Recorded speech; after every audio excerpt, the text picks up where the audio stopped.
sommes dans Luc 1, le verset 39. Luc 1, le verset 39. La Bible déclare, dans ce même temps, Marie se leva et s'en alla en hâte. J'aime beaucoup. Marie se leva et s'en alla en hâte vers les montagnes. Souligne ça. Dans la ville de Juda. Josué 5, le verset 3. Josué 5, le verset 3. La Bible dit, Josué se fit des couteaux de pierre et il circoncit les enfants d'Israël sur la colline. Sur la colline, sur la colline, sur la colline d'Arolot. Genèse 22, le verset 5. Notre dernière lecture pour cet après-midi. Genèse 22, le verset 5. Abraham dit à ses serviteurs, restez ici. Restez ici. Restez ici. Avec l'âne. Moi et le jeune homme, nous irons jusque-là pour adorer et nous reviendrons auprès de vous. On acclame la parole du Seigneur. Que Dieu soit béni. Shalom, shalom. Que le Seigneur te bénisse. Toi qui es là, je rends grâce à Dieu pour la bonne santé, pour la grâce qu'il m'accorde d'être encore en vie. Et je remercie les coordonnateurs, le cordon Josué, le cordon Shekinah pour la grâce qui ne cesse de m'accorder, de prêcher du haut de cette chair. J'aimerais remercier les cordons, mais en faisant un rétro, de sorte que j'ai remarqué que c'est depuis 2017 qu'ici à la Mijek, c'est pas parce qu'il y a peu de prédicateurs ou eux-mêmes les cordons ne savent pas prêcher, mais je viens de remarquer, ou j'ai remarqué, qu'en 2017, on m'a accordé de prêcher à la fin de l'année. En 2018, on m'a accordé de prêcher à la fin de l'année. En 2019, on m'a accordé de prêcher à la fin de l'année. En 2020, on m'a accordé de prêcher à la fin de l'année. En 2021, me voici en train de prêcher à la fin de l'année. Alors j'aimerais que tu acclames Dieu pour les hommes qu'il a placés dans ma vie. 5 ans où ils croient en moi. 5 ans où ils croient en la grâce que Dieu a mis en moi. Merci cher papa. Merci, cher responsable, de m'accorder cette opportunité de servir Dieu avec grâce. C'est avec grand amour que je remercie mes cordons. Alléluia. Alléluia. Et notre activité se dénomme donc montagne de prière. En lingala, on va dire Ngomba Yamakondeli. Comme les Kinois disent Ngomba Yamaombi. Alléluia. Et le terme de notre activité est dénommé monte ici. Alors tu vas remarquer qu'à côté des montagnes, si on parle de monte ici, ça fait appel seulement à aller dans les hauteurs. Montagne est un ngomba dans le sens physique qui demande qu'on fasse beaucoup d'efforts pour arriver au sommet. La montagne, c'est, en termes spirituels, c'est le lieu où on se retire pour prier. C'est le lieu où on va chercher Dieu. Mais dans la géographie, lorsqu'on parle de montagne, on voit un lieu qui est très haut. Et la Bible parle de Jésus dans Marc. La Bible dit que Jésus a choisi ses disciples. Il est allé avec eux en retrait du haut de la montagne. Alléluia. Alléluia. Bien-aimé, d'entrée des choses, j'aimerais dire à quelqu'un que la montagne n'est pas d'abord question d'habits. La montagne n'est pas d'abord question de maracas. La montagne n'est pas d'abord question de manguengenge, de lusisila, de l'intendance. La montagne est question d'un état d'esprit qui se retire pour expérimenter la puissance de Dieu. Lorsqu'on parle de montagne, bien-aimé, on ne parle pas d'un lieu très élevé seulement où quelqu'un prend ses bagages, prend sa natte et va dans les hauteurs chercher Dieu seulement. Mais lorsqu'on parle de montagne de prière, on parle de la décision qu'un homme prend de faire monter à Dieu des prières, mais cette fois-ci dans un lieu retiré ou retiré de certaines habitudes habituelles. Alléluia. Quelqu'un va dire, ah, on bezate. Ah, et donc, ah, peut-être ma maraca, c'est ça le laté. Mais je vous assure que la montagne dont il est question ici, c'est l'esprit de quelqu'un qui est retiré dans les hauteurs. C'est pourquoi le thème même de notre activité est dénommé monte ici. Monte ici, comme le prédicateur du dimanche passé a fait référence au fait que c'est une parole que Dieu a donnée à l'apôtre Jean pour quitter une dimension qu'il avait déjà maîtrisée pour aller dans une autre dimension. Ne t'inquiète pas, pour ma part ce soir, je ne parlerai pas de Jean qui doit quitter une dimension pour une autre. Je vais m'appesantir seulement sur le mot qu'on appelle montagne. Ma pensée se dénomme donc la montagne, virgule, ses caractéristiques. La montagne, virgule, ses caractéristiques. Nous avons lu 3 textes. Je commence par les derniers qu'on a lus. Le texte de Genèse. Et je parlerai de la première caractéristique. Lorsque je parlerai des caractéristiques, je serai en train d'expliquer ce que l'on fait dans la montagne ou ce que Dieu prévoit de donner à ses bien-aimés qui viennent auprès de lui en se retirant en prière. Alléluia. Alléluia. Est-ce qu'on peut commencer? Première caractéristique ou la première chose qui est rattachée à la montagne, c'est que la montagne est un lieu de sacrifice. La montagne est un lieu de sacrifice. Mais dans montagne comme lieu de sacrifice, je vais parler de 2 choses. La montagne est un lieu de sacrifice où on vient pour offrir à Dieu ce qu'on a de précieux. Où on vient pour donner à Dieu ce qu'on a de meilleur. Mais la montagne aussi comme lieu de sacrifice, c'est le lieu où on se dépouille. C'est le lieu de circoncision. C'est le lieu où ce qui se passe, c'est un peu comme la délivrance. Ici, la délivrance n'a pas trait au fait de couper les liens de famille. Ici, la délivrance n'a pas trait seulement au fait de faire sortir un démon dans ton corps. Mais ici, la délivrance a trait au fait de se débarrasser d'une chose que Dieu te dit que ce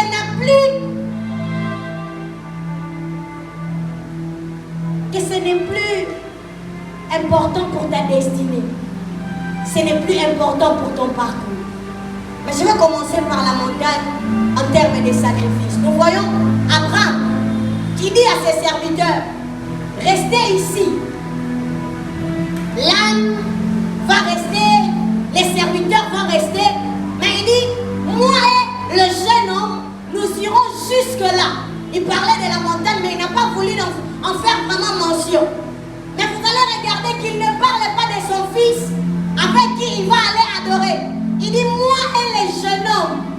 En d'autres termes, bien aimé, avant que Abraham n'arrive à ce moment Maurice pour sacrifier son fils, au bas de la montagne déjà, il s'est considéré de marcher seulement avec un jeune garçon, plus avec un fils. Bien aimé, ce n'est pas ici, alors que tu es venu prier, que tu seras en train de regretter les choses que tu dois perdre. Alors que nous sommes ici, sois déjà capable de te détacher des choses que tu dois t'en séparer afin de vivre Dieu. Il ne dit pas que j'irai avec mon fils, il dit j'irai avec les jeunes hommes. Il se pourrait que ta dimension de prière là, Dieu ne doit plus la considérer comme ta dimension de prière. Tu vas dire, j'irai à la montagne de prière afin de vivre un second souffle dans la prière. C'est bien cette dimension où je prêche déjà. C'est bien cette grâce que j'ai de prier pour les malades, ils sont déjà guéris. Mais Dieu me dit que l'unique dimension que j'ai, que je la mette de côté et que je me tourne vers l'inconnu. La montagne est un lieu de sacrifice. Mais avant de sacrifier son fils, il se sépare de ses serviteurs. Il se sépare de son âme. En d'autres termes, il se sépare de son confort. Mais la vie n'a pas mata bangomba. La vie n'a pas kota ba retraite. La vie n'a pas sala ba jeune. Mais il arrive à un niveau de la vie où Dieu n'attend pas que tu fasses les choses comme d'habitude, mais que que tu te détaches même des choses que tu es habitué à maîtriser pour entrer dans l'inconnu pour vivre le plan parfait de Dieu. Quand je parle comme montagne, lieu de sacrifice, c'est un lieu où on se dépouille de tout pour entrer dans le plan parfait de Dieu. Si je suis en train de parler à quelqu'un, si je suis en train de parler à quelqu'un, sépare-toi. Du reste, quand Dieu dit à Jean, monte ici, vous allez voir dans les premiers versets, il est en train de dire, c'est ces gens qui sont en train de pleurer. La Bible dit, l'un des 4 vieillards dit à Jean, ne pleure pas, voici l'agneau de Dieu. Pour sacrifier des choses dans la montagne, il faut arrêter de pleurer. Tu pleures sur le fait que la relation amoureuse t'a déçu. Tu pleures parce qu'en servant Dieu, tu as reçu et connu beaucoup de coups. Tu pleures parce que les choses dans la vie chrétienne ne se passent pas comme tu as pensé qu'elles se passeront. Tu es comme Jean, tu es à la montagne, mais tu es encore en train de pleurer. Détache-toi du Fils. Considère-le comme un jeune homme. En d'autres termes, tue les sentiments, tue les sensations. Tu sais que tu ressens pour devenir assez spirituel pour entrer dans les plans parfaits de Dieu. Si je suis en train de parler à quelqu'un, en parlant des sacrifices, je parlais de la deuxième chose. C'est que la montagne, à côté du fait que ça soit le lieu où on se sépare de ce qu'on a de précieux et de ce que l'on maîtrise, mais la montagne est aussi le lieu du dépouillement. J'aime ce que la Bible dit dans Josué 5, le verset 3. Dieu est en train de parler à Josué. Il dit, tu vas prendre les enfants d'Israël qui sont sortis de l'Égypte. Ils sont sortis et ils ont marché pendant 40 ans. Sûrement, ils n'ont pas été circoncis. Parce que dans la loi de Dieu, il a prévu que tout mâle en Israël, au 8e jour, il devait être circoncis. Alléluia. Alléluia. Et ils ont marché pendant 40 ans. Donc, ils n'ont pas connu la circoncision.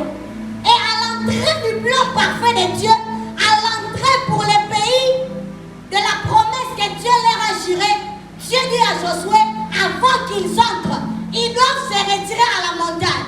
Cette fois-ci, pas pour sacrifier des béliers. Cette fois-ci, pas pour prier à tue-tête. Mais cette fois-ci, pour se débarrasser d'une partie de leur corps. La montagne est le lieu où Dieu prend le soin de te détacher de ce que tu as de plus naturel. Bien aimé, quand on parle de circoncision, on voit la peau qui est dans l'organe masculin avec lequel il est né. Seigneur, je suis entré dans le monde avec cette partie. C'est légitime parce que c'est en moi. Mais parce que tu m'attends quelque part, tu dis la condition et que cette partie de toi que tu maîtrises très bien, qui va faire couler le sang et que ça parte. Souvent, bien aimé, on est en train de prier, bien aimé, ça me l'a pour la destinée, ça me l'a pour la vie, ça me l'a pour la dimension prophétique, mais on voit dans la pensée de Dieu ici. La montagne en termes de service sert de se détacher d'une partie de sa peau. Servant de Dieu, qu'est-ce que tu es en train de dire? Je suis en train de parler de la circoncision. Mais dans notre temps ici, la circoncision n'est pas question que tu te tailles et qu'il ait du sang.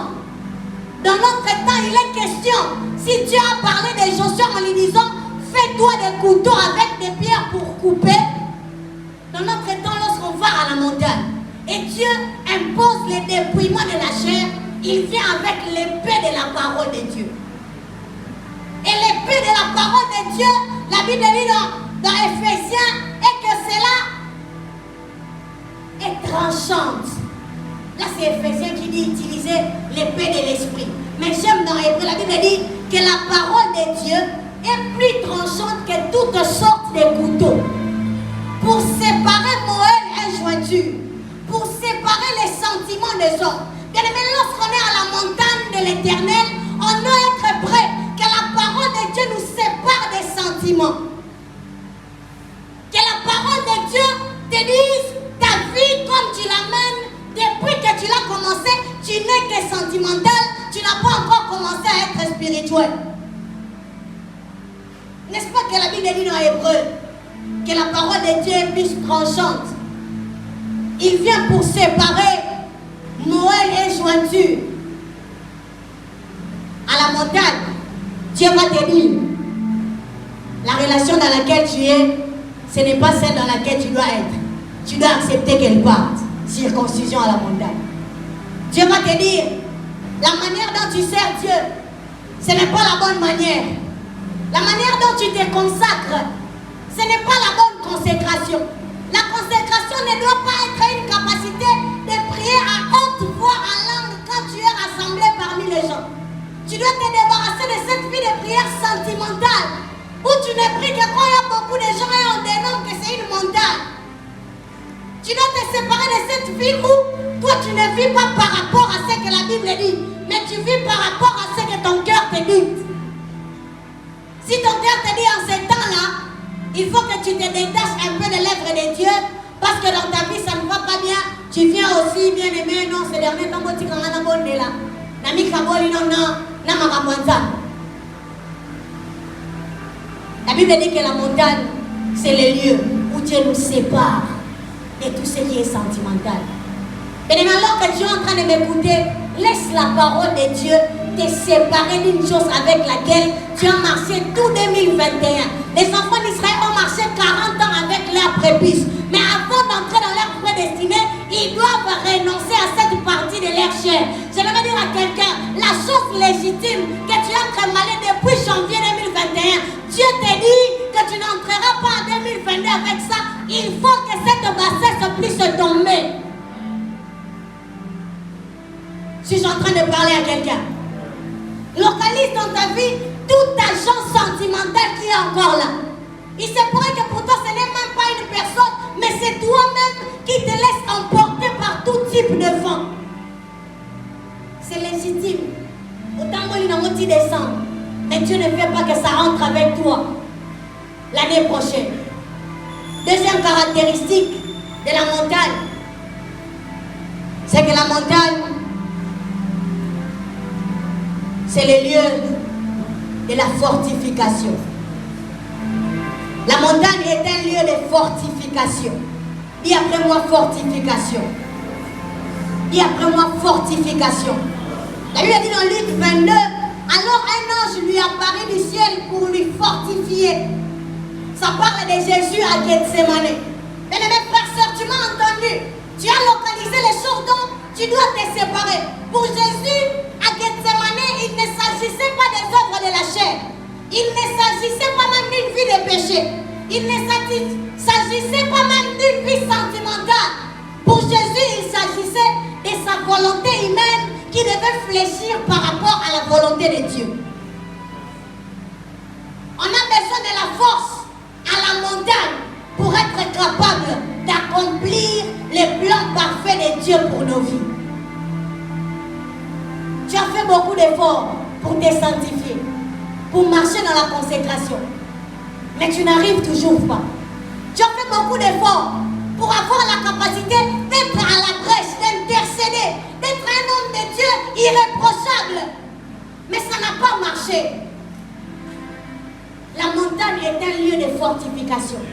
La Bible dit qu'un ange a apparu à Jésus à la montagne pour lui accorder la force d'affronter Golgotha pour faire les sacrifices. Très rare dans la vie chrétienne que des personnes qui reconnaissent qu'ils sont faibles. Jésus a dit à ses disciples, veillez et priez afin que vous ne tombiez pas. À la montagne, on ne reçoit pas la force parce que tu es seulement venu et que tu es à côté de Jésus et que tu es à côté de l'homme de Dieu. Mais à la montagne, on reçoit la force par notre capacité à démontrer à Dieu qu'on est incapable dans la prière. Dans la prière, frère. Il y a un moment au compte de retraite, quand tu ressors, tu tombes.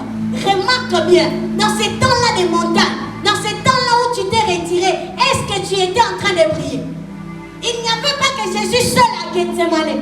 Il y avait Pierre, il y avait Jean, il y avait Jacques même. Mais il n'y a qu'un seul qui a réussi l'examen après la montagne. Bien aimé, Il y aura des défis de ta destinée. Il y aura des tentations colossales. Mais cela ne dépendra pas parce que tu as entendu le son de la voix de la servante de Dieu. Cela dépendra de ta capacité à déployer ta foi dans la prière.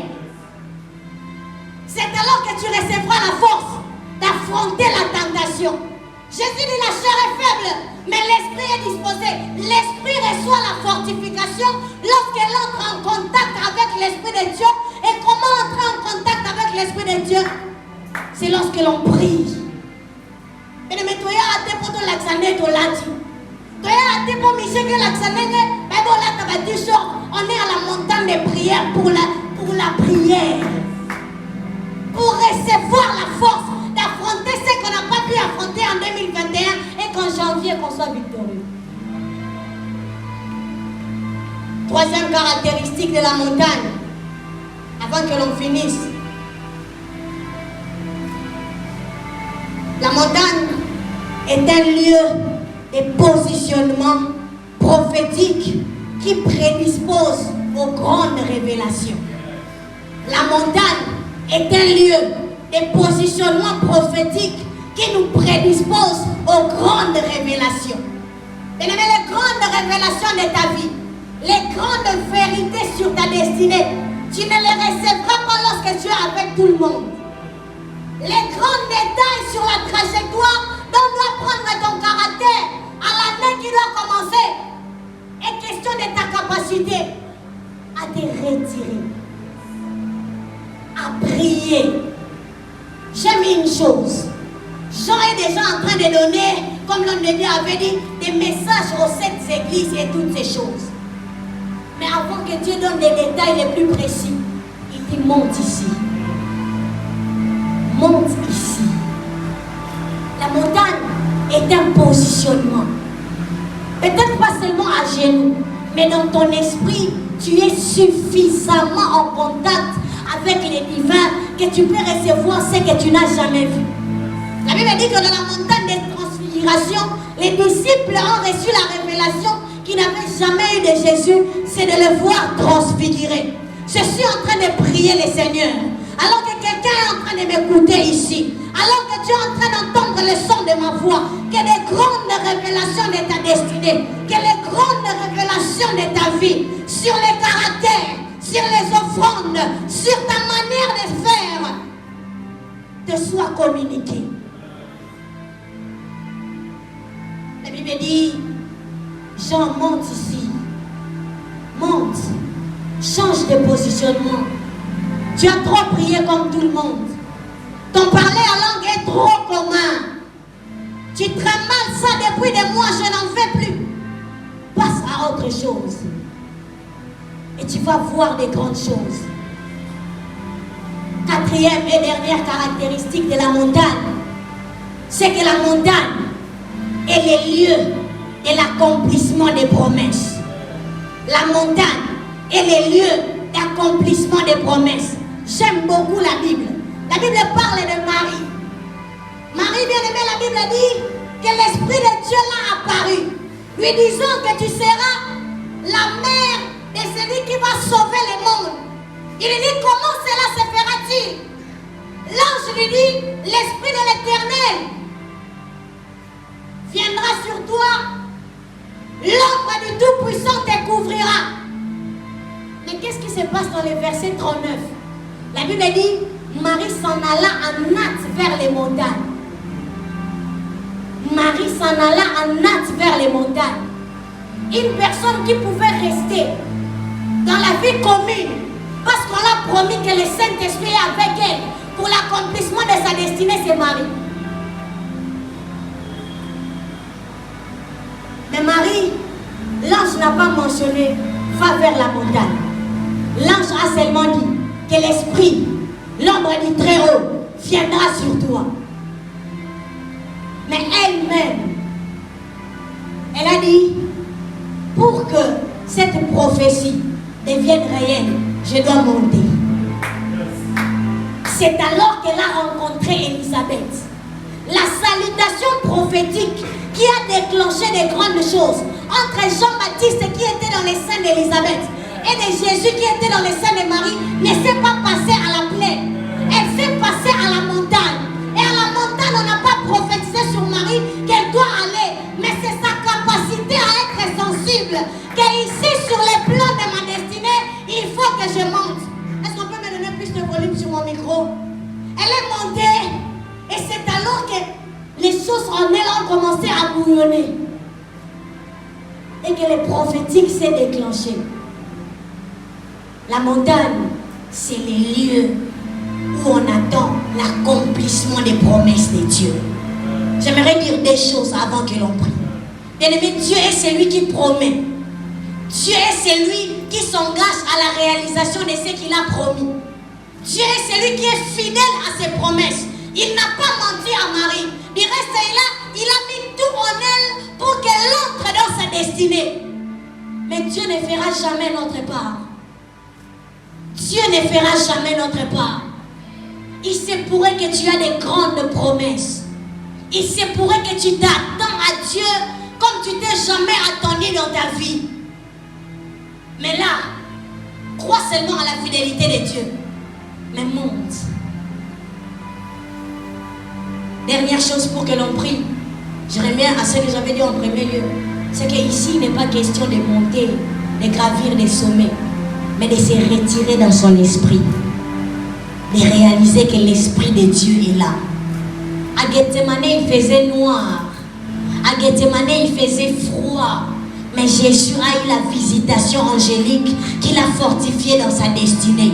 Je ne sais pas comment Marie, avec l'émotion, mais elle a pu gravir les montagnes pour être en connexion avec les montagnards. Vous savez, ici, il y a des hommes de Dieu, des hommes dons de Dieu. Marie, lorsqu'elle est montée, elle est allée rencontrer Élisabeth. Élisabeth qui était la femme du sacrificateur. Pour dire ceci, alors qu'elle s'est connectée aux montagnards, la vie de Marie est entrée dans l'accélération de sa destinée. Je suis en train de déclarer dans la vie de quelqu'un ici. Alors que tu seras en train de prier, tu ne seras pas en train de te débattre seul. Si pour Jésus il a fallu un ange, pour Marie il a fallu de se connecter à Élisabeth, ici il y a l'Esprit de Dieu, ici il y a le manteau de Dieu, ici il y a un rassemblement de rois. Nous sommes à côté des montagnards. Je crois en l'onction de mes cordons. Je crois en l'onction qui coule sur moi. Connecte-toi. Et 2021 a peut-être commencé timidement, mais je crois fermement qu'elle ne va pas finir telle qu'elle avait commencé. La Bible dit qu'Élisabeth était à son 6e mois, Marie était seulement à quelques secondes de grossesse. Je ne sais pas quel est le niveau de ta soif. Il y a certains, la soif est déjà au 6e mois. Mais il y a d'autres, la soif vient d'être communiquée seulement ici. Mais je crois à l'ombre du Tout-Puissant. Je crois en la puissance de Dieu pour faire entrer quiconque dans sa destinée. Quelle que soit la personne qui a déjà 6 mois de soif ou la personne qui a quelques heures de soif, chacun rencontrera ce dont il a besoin. Montagne, lieu de sacrifice. Montagne, lieu de fortification. Montagne, lieu de positionnement prophétique pour vivre des grandes révélations. Montagne, lieu d'attente de la prophétie. Lieu d'attente dans la prophétie. Est-ce que tu peux monter avec ce son, s'il te plaît, mon frère? Lieu d'attente de l'accomplissement de la prophétie. J'aimerais libérer 2 messages et puis on va prier. Le Seigneur m'a fait voir l'image d'une personne qui m'a raconté que depuis un temps où on a prophétisé sur elle, elle vivait, elle marchait avec l'assurance d'entrer dans les plans parfaits de Dieu. Elle marchait avec l'assurance de vivre des choses que Dieu l'avait promis, parce que plusieurs ne cessaient de répéter les mêmes choses. Elle était sûre que ces choses-là doivent arriver. Mais elle me dira qu'à un moment de ma vie, j'ai sombré dans des grandes faiblesses. Et la chose qui m'a aidée à rentrer dans ma soif et à rechercher Dieu, c'est que je me suis séparée de mon lit. Des mois et des mois. Lorsque je regardais que je dormais par terre, je me souvenais que je ne suis pas encore entrée dans ma destinée. Elle dit, je dors par terre. Les gens continuent à prophétiser. Mais moi, je faisais une chose. Seigneur, je remonterai sur mon lit que le jour où je rentrerai perfectionnément et parfaitement dans ce que ces hommes-là sont en train de prophétiser. Mais ici, il y aura prophétie, il y aura l'onction. Mais pour quelqu'un ici, il faut que la montagne continue jusqu'à la maison. Il faut qu'on se détache de certaines choses. La personne me dira que je suis rentré à mon lit les jours où Dieu avait accompli tout ce qu'il avait dit. J'aimerais te laisser le temps de rentrer en toi-même. Dans ces 4 caractéristiques dont j'ai parlé de la montagne, localise-toi et on va prier tous ensemble. Est-ce que chacun peut rentrer en lui-même? J'aime beaucoup des moments de prédication pareils où on prêche, mais on laisse à chacun de se localiser. Nous avons un sacrifice, un lieu de fortification, un lieu de positionnement pour avoir la révélation, ou bien c'est un lieu où je dois être pour continuer à forcer jusqu'à ce que je verrai palpablement les prophéties de Dieu, jusqu'à ce que je verrai la guérison, jusqu'à ce que je verrai les miracles, Seigneur.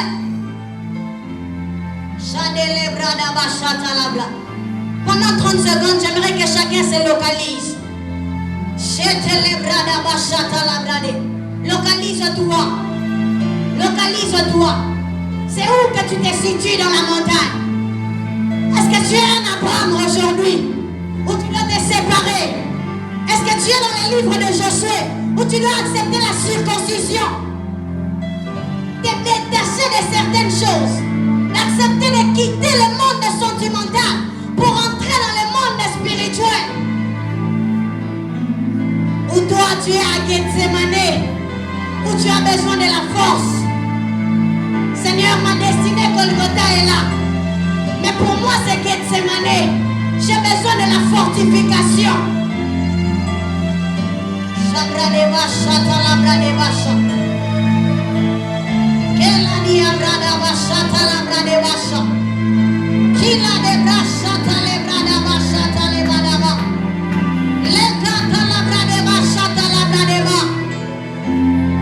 Une révélation particulière, une parole particulière de Dieu.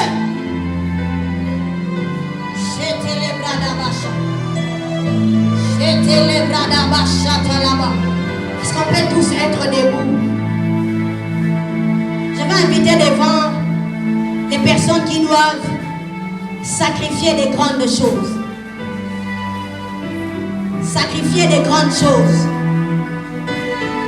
Et bien, si dans le culte il y a un panier pour qu'on mette les offrandes, dans le culte d'aujourd'hui, Dieu veut que quelqu'un laisse quelque chose de précieux de sa vie dans sa présence. Alors que je prêchais, tu as senti que tu dois laisser dans la montagne de Dieu un péché que tu traînes mal longtemps. Une vie très naturelle. Une vie chrétienne que tu as longtemps trimballée, mais tu sens que ce n'est pas la bonne version. Il faut en télécharger une autre.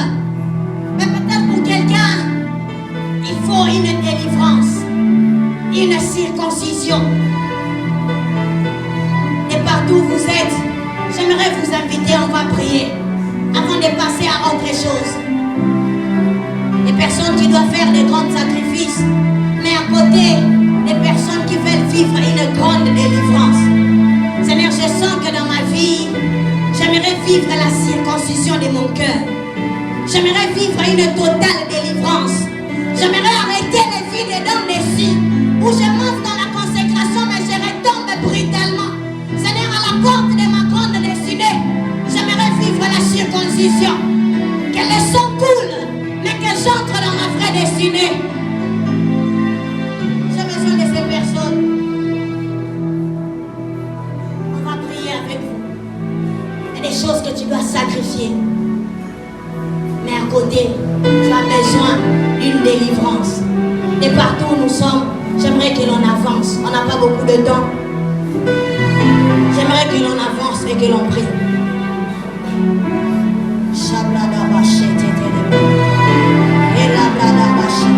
Et partout où vous êtes, venez, on va prier.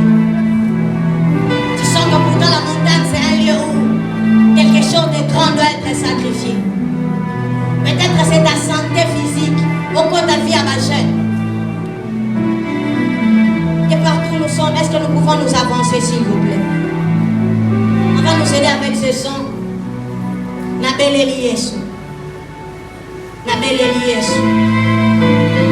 Je vais vous attendre. Cette parole, elle est pour vous. Pour ceux qui sont dans les cas d'Abraham, vont être ici, à ma gauche. Pour ceux qui ont besoin de délivrance, ils seront à ma droite. Je ferai ce service après quoi on va prier que Dieu nous fortifie et que Dieu accomplisse des grandes choses. Tu es dans les cas où tu dois sacrifier des grandes choses, tu vas être à ma gauche. Tu as besoin d'une délivrance.